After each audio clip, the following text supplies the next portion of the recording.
to the Flicks, Picks, and the Nitpicks, and I am your humble host, Nove 718, and we shall talk about Thor post ENDGAME. Yeah, man, let's get it, because Thor is a name of contention for quite some time, and I said in another video prior, I believe, about Spider-Man, that I was supposed to do this right after ENDGAME, excuse me. Then all the reports and everything else came out. I mean, Spider-Man is still on his last leg in the theaters right now. So now I can't just make a video just a speculation, because we actually have some information that came in. I mean, when pertaining to Thor, which this video will be of discussion, I was going to talk about post ENDGAME. Where can we go with the character? He's a big guy now. Is it going to be Asgardians of the Galaxy? But we already know what the next film is going to be. As of today, this is September 15th, Sunday, 2019. And it's going to be Thor, Love and Thunder. I don't mind the name. I actually kind of like the name. That's just me. I'm not really a fan of the direction they're going with Lady Thor right now, especially because it seemed like the way we ended off with Thor, that's where we're going, and with all the politics around it, where it seemed like they're putting the politics first. It seems like disingenuous storytelling, at least on its face, until we see the film. Because I have to say that, because they was kind of selling Captain Marvel to be that way. I mean, maybe a moment or two was like okay, but other than that, for the most part, it was just like a regular Disney film. The only thing was it really that needed? Considering what they went out of their way to do to Samuel Jackson's character, Nick Fury, his eye getting scratched out by a cat. I mean, an alien cat at that. I mean, neither here nor there. So we're here now, and we know it's gonna be Lady Thor. She didn't just show up in the movie ENDGAME, in which I was actually surprised she did show up, because I heard that I don't want to say that she said something directly about it, but it seemed like there was some energy about like how she was received in the film, and she didn't really too care for the franchise per se. But to see her come back, I was like, oh, that's what's up. She's showing some love back to, because she was part of the franchise. But now I see why, because it's the direction that they were going, and I'm almost positive this was already known by the time they filmed her spots. Neither here nor there, because me personally, I didn't think that they had good enough chemistry together anyway. It just wasn't a natural chemistry between her and Chris Hemsworth. So now that we're going into the King of Asgard as a woman, which is like, I mean, why can't we call her a queen and elevate the name of a queen? Like, we're so quick to say, oh, well, why can't a woman be a king? And then it's like, but why can't kings be kings and queens be queens? You know what I mean? They pretty much elevate the stature of the name, because each is the upper echelon of all. You know what I'm saying? But neither here nor there. We're at this level now. We have to take all of these into some sort of consideration, if you will. But we have to also want to be logically sound and speculating where we would take this character. Now, for me, you would think Thor would get back to his physique, maybe even hopefully we have Chris Hemsworth take it up a notch on the gym routine, just to get even a little bit bigger, so we can sell the character as he's past where he once was. He needs to find himself back into a worthy state, but we also have to consider the storyline with Jane, where Jane became worthy, and we realized Thor is a title, not his actual name. They're going to have to deal with that in this film, so that we can explain why he could be Thor, she could be Thor. We're going to have to get that out the way in the film. We may not like it, but even if you don't think they explained it well enough in the comic, we're going to have to create a very good explanation for it. And I don't think they've ever went out their way to suggest that was his name, and he could actually say that. We thought that was your name. Odin's son's my name. I thought that was your last name. No, I'm a god. There's no need for a last name. I am Odin's son. Thor is my title. You know what I mean? Maybe for other people it will be seen as a last name in a way, but it's an inherent title. And then that's that. You can even put a legend around it that makes it such a reasoning for it to be such a title. And each Thor adds meaning to it, if you will, just to give it a little bit more zest. And then she's worthy, which I don't know how we're gonna find that out, but she does have an interesting story because it's tied into her cancer. So you can say she got chemo, she got cancer from taking in the stone, if you will, and then you could play with that, and it could be an interesting character study if you want to do that, and we can actually flesh out Jane to be something a whole lot more interesting than we ever thought. So she doesn't have to be clumsy, funny Thor. This could be the Thor that we should have gotten with the original Thor in terms of seriousness, and deal with this as more on a level of possession, if you will, and kind of body horror esque, because she will have to deteriorate down when she's in human form. Every time she uses the Thor energy, it's supposed to take a little bit away from her, and that could be a good additive into the storyline. So we can make it interesting and maybe even build up to the chemistry that she should have had with Thor had she had become. I mean, had they started off, I guess, with better writing, or maybe they just didn't have good chemistry to begin with. But in this stage, maybe we can actually find a way where that we take this deep story with her to flesh out even the original Thor a little bit, so we can really find that middle ground between them two, where we could buy that this is actually a romantic relationship that they've actually had expressed, even though they've broken up, but we can still find residue of um the emotions from prior. And then you could play with this and make this the love story if you want to, not a romantic rom-com. We can actually go a little bit in more of a serious direction with it. I ain't saying you gotta make it Titanic per se, but why not have a nice little one like that?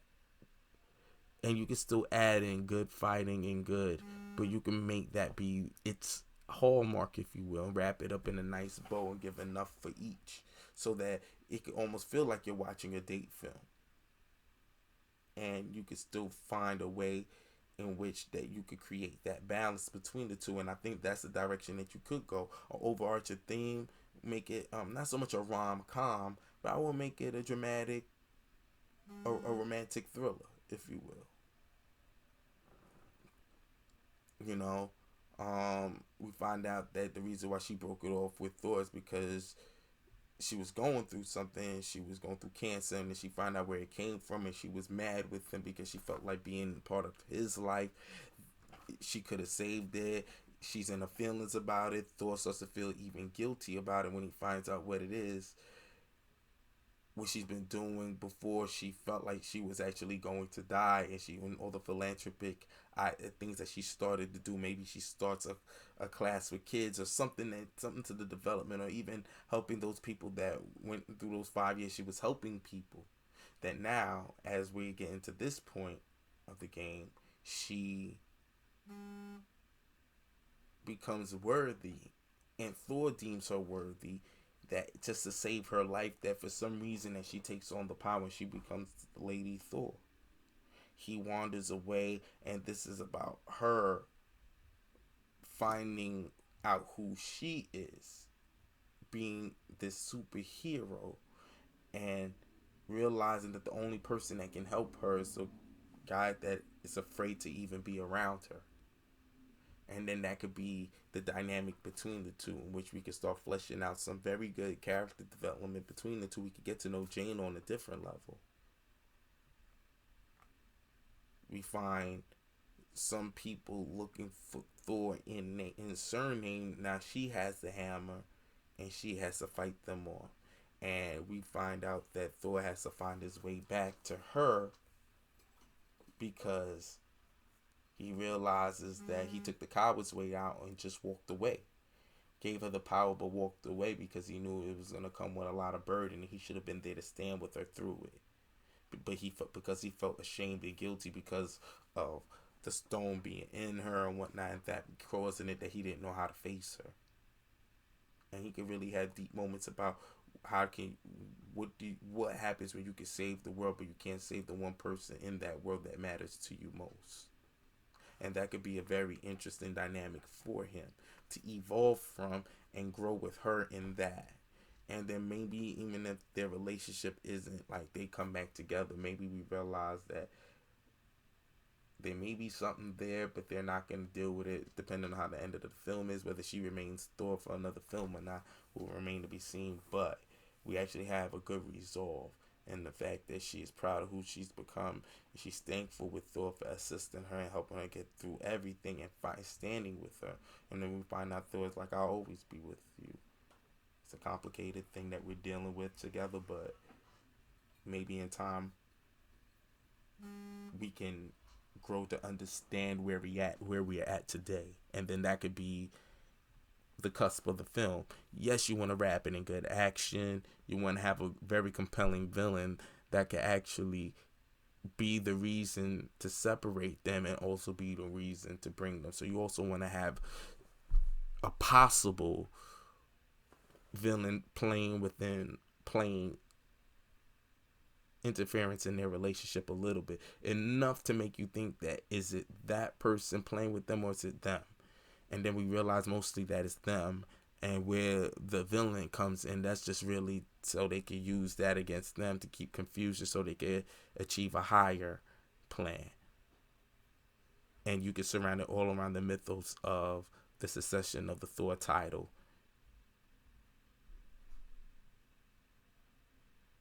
Maybe even someone wants to make a play for the title. These are the things that we can actually utilize to actually make this story at least a little bit more dynamic than what it sounds like on its face. Now, I personally, like I said, I don't need them to go through the storyline, but if you want to do something different, this is something very different. So, and you can get the eyes and ears of a lot of people, but if you don't choreograph this right and give people a story that they didn't see coming, then this all could fall apart in front of you. Even if you have a decent enough story, people already want to hate it. So what you should do is make sure that you have a good solid story to explain how she could become the Thor and have something that we could buy into. I say just use the Thor as a title as opposed to a name. It's already out there. Stick to the script because we're going this route. You know what I mean? Or you go, if you want to argue he was named after him, there is Thor the man and there is the Thor, and you could kind of play with that if you want, so you can kind of have the best of both worlds and just keep it moving, and then just get into the story about, because she actually has an interesting story with cancer, and anytime she uses her powers to overexert herself, when she becomes her human self again, Jane loses a lot of her life force, if you will, a lot of her energy. Like she's even a little bit sicker than she once was before she thawed up.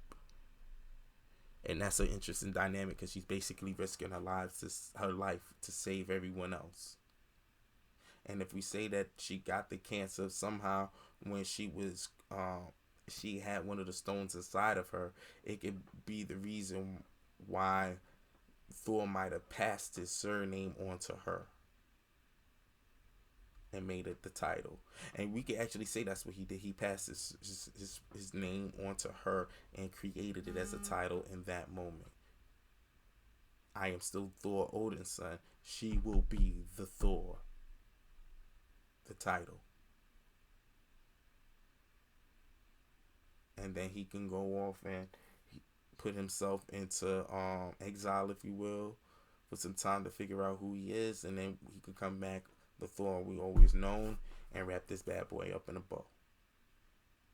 That's the way I'm thinking, but let me know what you guys thinking. Do you have any type of considerations on what you would like to see come from Thor Love and Thunder after the Endgame? What do you expect from Thor? Do you think Thor is going to remain the big old fat gentle giant Thor, or you think he's going to come back to the Thor that we loved and known, or that same badass Thor that showed up at the end of Infinity War was like, bring me Thanos? What are we going to see? What are you looking forward to? I like that version of Thor. That very intimidating, not playing no games. I get busy. I love that scene when he showed up, lightening up and everything. So let me know. Leave it in the comments below. Like, share, subscribe. See you next time. And as always, I'll have a better outro. Chill.